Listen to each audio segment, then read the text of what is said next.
Judi online atau judo telah menjadi salah satu isu paling kontroversial dan kompleks di Indonesia termasuk Provinsi Aceh Bumi Tanah Rencong.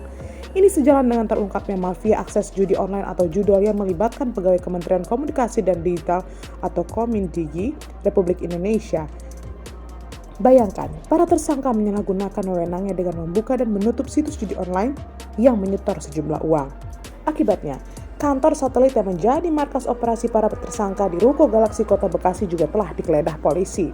Saat ini sudah ada 15 orang yang ditetapkan sebagai tersangka. Mereka adalah 11 pegawai Komdigi dan 4 lainnya warga sipil. Mafia akses judol ini didalangi 3 tersangka utama yaitu AK, AJ, dan A. Sementara itu polisi juga menetapkan 2 orang DPO berinisial A dan M. Tersangka AK sendiri pernah mendaftar seleksi di Komdigi tetapi tidak lolos. Anehnya, AK dipekerjakan dan memiliki kewenangan untuk mengatur pemblokiran situs judi online. Dengan kewenangannya itu, AK dan kawan-kawan mengatur mana saja website yang diblokir dan dibuka. Pengaturan pemblokiran website ini diseleksi oleh AK bersama rekannya dengan menerima sejumlah setoran uang. Padahal pemerintah telah mengatur jeratan hukum bagi praktik judi di negeri ini. Lihat saja pasal 426 ayat 1 Undang-Undang 1/2023 tentang tindak pidana perjudian dengan tegas ada jeratan pidana bagi yang menawarkan atau memberikan kesempatan kepada umum untuk bermain judi. Kedua, menjadikan turut serta dalam permainan judi sebagai mata pencarian, dan ketiga, turut serta dalam perusahaan perjudian. Itu sebabnya Masyarakat Informasi Teknologi MIT Aceh menyorot penangkapan belasan pegawai dan staf ahli Kementerian Komunikasi dan Digital Indonesia atau Komdigi yang terlibat dalam kasus judi online. Direktur Eksekutif MIT, Teguh Farhan menilai penangkapan tersebut mengungkap modus perjudian dan perlindungan terhadap 1.000 situs judi online. Situs-situs ini seharusnya diblokir, tetapi tetap saja dibiarkan aktif oleh oknum-oknum tertentu. Harusnya kementerian ini menjadi garda terdepan dalam pemberantasan judi online di Indonesia, tapi yang terjadi justru sebaliknya.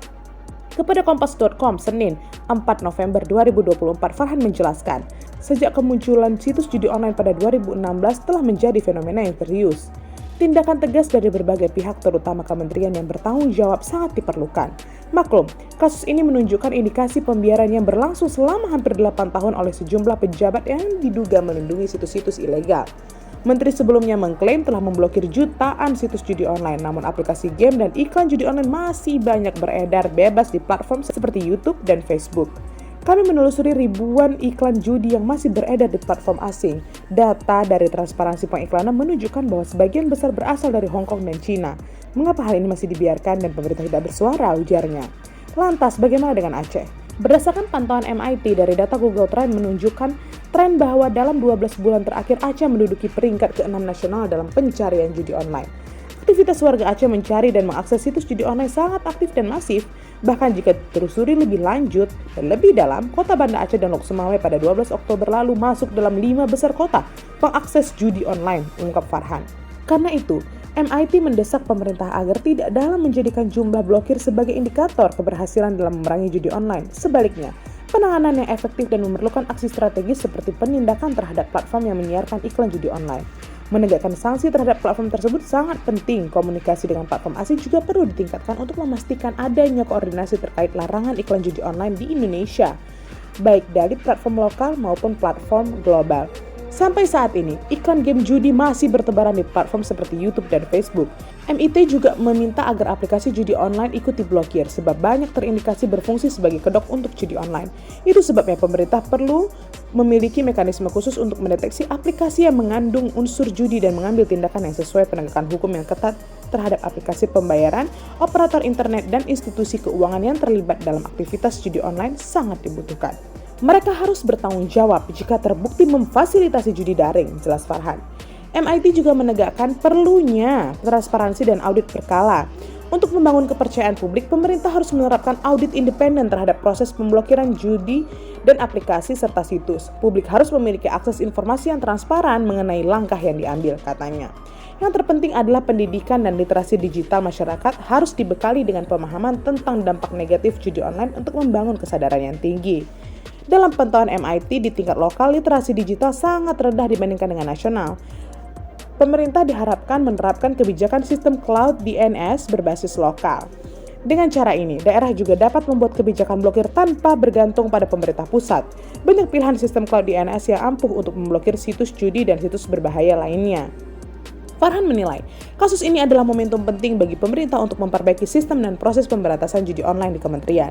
Keberhasilan pemberantasan judi online tidak hanya diukur dari angka blokir, tetapi dari langkah-langkah konkret yang memotong akses dan mengurangi peluang judi daring di tanah air, katanya. Melalui kampanye dan advokasi, MIT mendukung pemerintah dan masyarakat dalam menciptakan ekosistem digital yang sehat dan berdaya. Sejak 2016, MIT aktif menyerukan kampanye anti-judi online, termasuk memberikan paparan kepada MPU Aceh yang menghasilkan fatwa haram judi online. Itu sebabnya judi online atau judo telah menjadi salah satu isu paling kontroversial dan kompleks di Indonesia. Yang tidak kalah mirisnya adalah merambahnya judi online tak hanya di perkotaan, tetapi menjalar hingga ke tingkat pelosok desa sejalan dengan pemerataan internet hingga desa terpencil yang dilakukan Bakti Kominfo. Karena itu, paparan hal negatif seperti judi online tentu tak dapat dibiarkan. Berdasarkan survei yang dilakukan Bakti Kominfo bersama Asosiasi Penyelenggara Jasa Internet Indonesia atau APJII dengan melibatkan 1.950 sampel dari 17 provinsi dan 64 kabupaten pada Juli hingga September 2024, tercatat 45,5 warga daerah tertinggal mencoba judi online dipicu karena rasa penasaran. Melansir CNBC Indonesia, PPATK mencatat 197.000 anak dan remaja di Indonesia bermain judi online dan nilai transaksinya pun mencapai 293,4 miliar.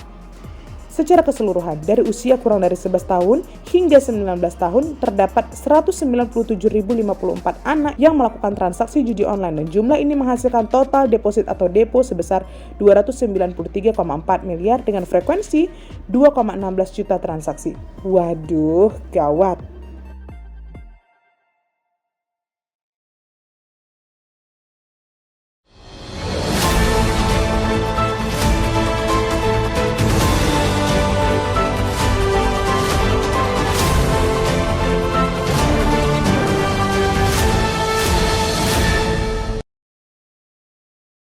Jangan lupa like, komen, dan subscribe.